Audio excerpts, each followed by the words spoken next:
So let's talk about the other big rules shake-up coming in War Zone Nephilim. There's some pretty massive changes to objectives, and Games Workshop have given us a couple of pages of rules for them, helpful stuff for the Imperial Guard, and some tweaks for the Admech.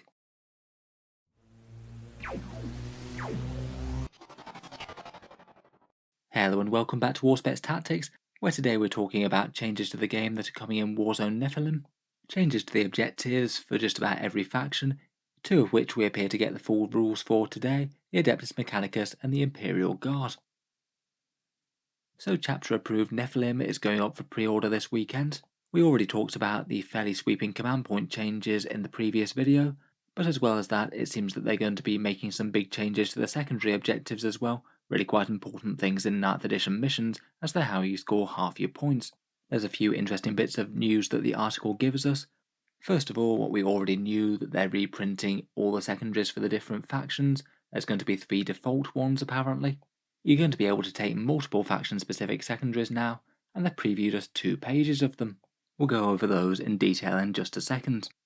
Going through each of those sections though, yes, it does seem that War Zone Nephilim is going to be in large part dedicated to secondary objectives. They've got some pages for the generic ones, and then they've got a crazy 33 pages dedicated to all the faction-specific ones. At least from the ones that we've seen, it appears that there's going to be 4 for each faction. I imagine that they're just going to be tweaking each of the ones that they already had in the codexes, so probably making the very best ones a bit worse and some of the worst ones a bit better. But probably the biggest news is for all the factions that didn't have secondaries already. Guard and Demons both had 1 already, and it looks like they're going to be both expanded to 4. And it's perhaps good news for the Space Marine chapters and Chaos Legions. Things like Imperial Fists and Ultramarines will get their secondaries, and the Chaos Legions like Iron Warriors and World Eaters will as well, which is quite nice that they get equality with the Space Marine counterparts. Interestingly, in the article they say that the 3 default secondaries are going to be Assassination, Grind Them Down, and Behind Enemy Lines. From the way that they worded it, it doesn't really imply that they have any other generic secondaries to choose from anymore, though my guess is that they probably still will. I'm going to guess that this change is a bit more of a cosmetic change to maybe help cut down on decision paralysis. Maybe for people who aren't quite as familiar with the mission pack, they could just fall back on these 3 generic ones, which I guess would be somewhat doable for most armies, I suppose. I still suspect that in reality, you're just going to be choosing out of the secondary lists still. I do think that decision paralysis is maybe one of the weaknesses of secondaries. Each time you play a game, you have to select a whole bunch of different options, and picking the wrong ones definitely could give you a much harder time. I think it's interesting that you can take multiple different faction-specific secondaries now. Previously, you were locked to only 1. I feel like this could be broadly a good change. A fair few of them are really quite flavourful. Things like Death Guard spreading contagions, or Admech retrieving technology, for example, so it could be quite fun to have multiple different ones in play. I guess this is a particularly strong one if your faction does have multiple different viable secondaries you might want to take. If it doesn't, then it's not really going to matter. Finally, we've got the actual preview pages of stratagems, the ones for the Astra Militarum and the Admech. I think the Imperial Guard ones are probably more interesting, as the Admech ones are just tweaks on their codex ones, though a few of them are interesting. For the Guard though, they only had that one that they gained in the previous chapter approved, and now they've got 4 different ones, so at least by this metric they're on the same level as the other codexes finally, though still most of the rest of the codex leaves a lot to be desired. Kind of interestingly, it looks like they've replaced the one in the previous mission pack. That was the For the Emperor one, where you killed up to 3 units per turn for a victory point each. I guess kind of a shame that that one's gone for the Guard. I thought it was a pretty interesting one against certain armies. Certainly not the easiest one to max, but if you're playing against an army with lots of multiple small units, it would almost guarantee that you get a fair few points out of it. Instead though, our first one is by Lasgun and Bayonet. This one's Purge the Enemy, and you get to kill enemy units on objectives for 1 victory point per unit. I think I'm not super convinced by this one. It does tie in with what you might well want to be doing anyway by killing the enemy off objectives and then taking them yourself, but I think it just seems quite unrealistic that you'd get anywhere near 15 victory points for this in a game. Some armies might not even have 15 units, and it's not all that likely that you kill literally every single one of them and they all happen to be obligingly standing on objectives while you do so. I think typically the other Purge the Enemy ones are usually going to be higher yielding. Next up we've got Special Orders, a Shadow Operations one. This one's perhaps a bit more interesting. You get to expunge information on various different objectives. 1 infantry unit per turn can do the action on a midfield or enemy deployment zone objective, and it needs to be within 12 inches of an officer too. They do the action at the end of the movement phase, and the action is complete at the end of your turn. If it completes, you also get a small chance to gain a command point on the roll of a 6. Again, I can't really help but think that this one's usually going to get outcompeted by the other Shadow Operation ones. Guard tend to be fairly good at the Shadow Operations as they've got lots of chaff infantry units kicking around, but I guess it could be okay if there's absolutely tons of objectives in the midfield and you've got lots of infantry and officers to be doing this with. In any case, if you manage to do the action once, you get 2 victory points.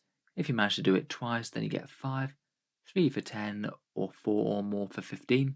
And you do have to do it on different objectives each time. You can't just do it on the same one over and over. I'd guess it might get overshadowed. Could be good for the right guard list on missions with a ton of objectives though. Next up we have Boots on the Ground, which is Battlefield Supremacy. This one allows you to put infantry units in table quarters for 1 victory point per turn besides the first. And similar to Engage on All Fronts, those units can't be within 6 inches of the centre of the table. If you've got plenty of infantry squads around, then this seems really quite easy to hoover up a fair amount of points for. The enemy table quarter might be a bit hard to get your hands on, but if you started in a quarter deployment, then this shouldn't be too hard, I suspect. As well as that, in really quite a fluffy touch, I think, there's an option to also gain another victory point per turn if you've got a unit with a regimental standard in it that's within 6 inches of the centre of the board. Basically, the infantry try and claim all quarters, and you can raise the flag in a centre for a finishing flourish. Realistically, the flag one is going to be hard to do repeatedly though. Command squads are really quite small and fragile, and the standard costs an extra 5 points. You would basically have to be sacrificing a command squad each turn to put it in the middle and then hope the enemy just doesn't gun you straight down. It doesn't look like it would work on Scion command squads as they have platoon standards, not regimental ones. Still though, the infantry thing's really quite interesting I think. It does seem that you could pretty easily hoover up something like 10 to 12 victory points with that, and maybe more if you're playing a very infantry heavy guard list and things are going your way. Finally, and perhaps the most interesting out of any of these, is Inflexible Command, a slightly weird and composite one, where basically your entire army has to coordinate with officers nearby, and if they do so, they get victory points. First up, you get 2 victory points if all your infantry units are less than 6 inches from an officer, though if both the receiving squad and the officer both have a Voxcaster nearby, that goes out to 24 inches. You also get 1 victory point at the end of your turn if all vehicles are within 12 inches of a vehicle officer, and 1 victory point for each enemy unit that you kill while you're under the effect of an order or tank order. It also gives a small provision for infantry officers in transports. They also gain the officer keyword for the purposes of this secondary. Again, I think that this one is quite interesting, though I'm a bit torn as to how good it is. On the one hand, if you really wanted to achieve this, it looks like you could certainly set up your army in a way that makes it almost guaranteed, which is really nice in a secondary. But on the other hand, it might make the guard army genuinely a lot harder to coordinate. If you're trying to move around and get this every turn, it would mean that you wouldn't be able to send off any elements of your army just on their own to be expendable. You'd have to bring officers along with them. So things like moving an infantry squad out to die on an objective wouldn't seem like quite a good idea if it's going to deny you this secondary. Still though, it certainly could be a fun one to build your army around. If you could make a battle tactic work with building around this, then it's almost guaranteed victory points, so certainly handy enough to have in the lineup. Overall, I'd say it's broadly good news for the Astra Militarum. Having more objectives to pick is rarely going to be a bad thing, and out of these ones, I feel like maybe Boots on the Ground and Inflexible Command are the ones that interest me the most. The other two maybe aren't completely unusable, but I feel like they're almost always going to be overshadowed by things in their same categories. Finally, we have the revamped ones for the Adeptus Mechanicus. They have 4 the same as they had previously, they've got the same names, and they've basically received a few minor tweaks to how they work. So far the chapter approved hasn't been enormously great news for the Admech, what with limiting their pre-game spend command points and things, so hopefully Games Workshop shows them a bit of love with the points changes, as they're certainly not all that strong at the moment. Largely, I'd say that these secondaries have had minor tweaks, one's been nerfed a bit and one's been buffed in my opinion. First up, we have Accretion of Knowledge, which is Purge the Enemy. This one is where you kill enemies with warlord traits, relics, or vehicles with 14 or more wounds. Each one that you kill gets 3 victory points each. It's largely the same, aside from being restricted to only Admech. I guess that's kind of relevant for any Imperial agents or Freeblade Knights joining them. Arguably this one might be a bit weaker than before in Nephilim, as there might not be as many warlord traits and relic bearers running around, so you might have fewer targets for this.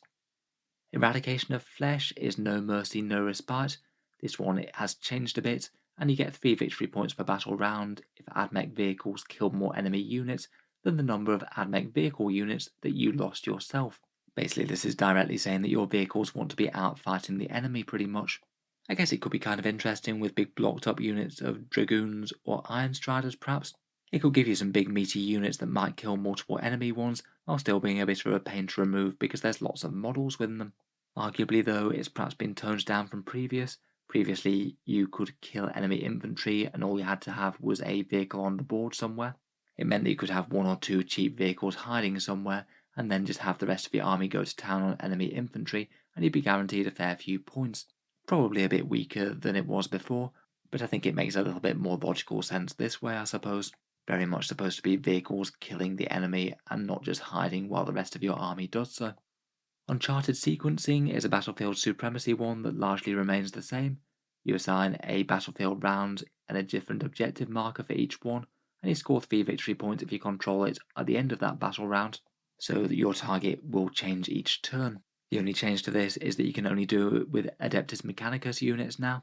It seems like it'd be handy enough on missions with a lot of midfield objectives, and you should guarantee yourself at least some with this. It does seem like a hard one to max though, particularly if your opponent knows which of your units to take off battlefield objectives, and the fact that it happens at the end of the battle round isn't helpful as well, as it means your opponent could potentially focus down your unit that's taking the important objective. I still don't think it's terrible, though probably not going to get picked all that much still. Finally, we have another battlefield supremacy one, which I guess will be competing with this, and this one's Hidden Archaeovault. This is one where your opponent selects a midfield objective, and you score 4 victory points if you control it at the end of the battle round. Previously, this was 2 victory points at the end of each battle round, and then a big 5 if you controlled it at the end of the game, and it does basically mean that there's a lot more victory points on offer for this one. You could theoretically get up to 20, rather than just up to 15 as before. It still seems that this one would be a bit niche. You'd need to have a mission where at least all of the objectives are accessible, and I guess you'd have to be in a position where you think you can hold them against the enemy. Maybe if you're fighting a force that you think is going to play very cagey. Still though, if you can get to and take that objective, then it seems like you could rack up the victory points pretty quickly with this. Overall though, nothing too seismic in terms of the Admech objective changes. I feel like all of them are fairly middle of the road, and I'm not sure they're often going to outcompete the standard ones. Hopefully there's at least some good news for Admech in the points adjustments.